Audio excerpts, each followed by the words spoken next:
have dit barn ondt i maven? Og ved du, at mælkesyrebakterier er vigtige for at skabe balance i dit barns tarmsystem igen? Jeg hedder Susan Lindhøj.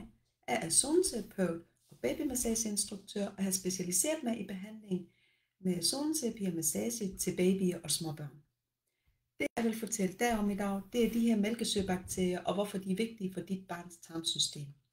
Det er sådan, at hvis du har et barn med ondt i maven, så er det en ubalance i deres tarm. Vores tarm består af både gode og dårlige bakterier.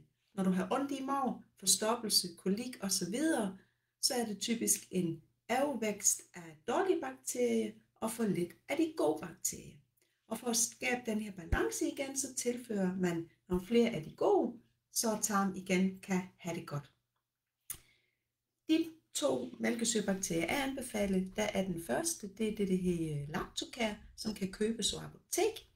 Og så er det, og den indeholder i øvrigt også D-dråber, så der behøver man kun at give sin baby 1 gang dråber. Man kan også vælge dem, der hedder Semper-dråber, som er uden D-vitamin. Man kan også få dem med D-vitamin, hvis man vælger den uden D-vitamin, så er det et tilskud for sig selv. De her ting kan du få forskellige steder. Lactocare, dem køber man typisk på apotek. Og Semper-dråber, dem kan du købe både i Matas og i Helsam. Begge dele kan fås ind på internet.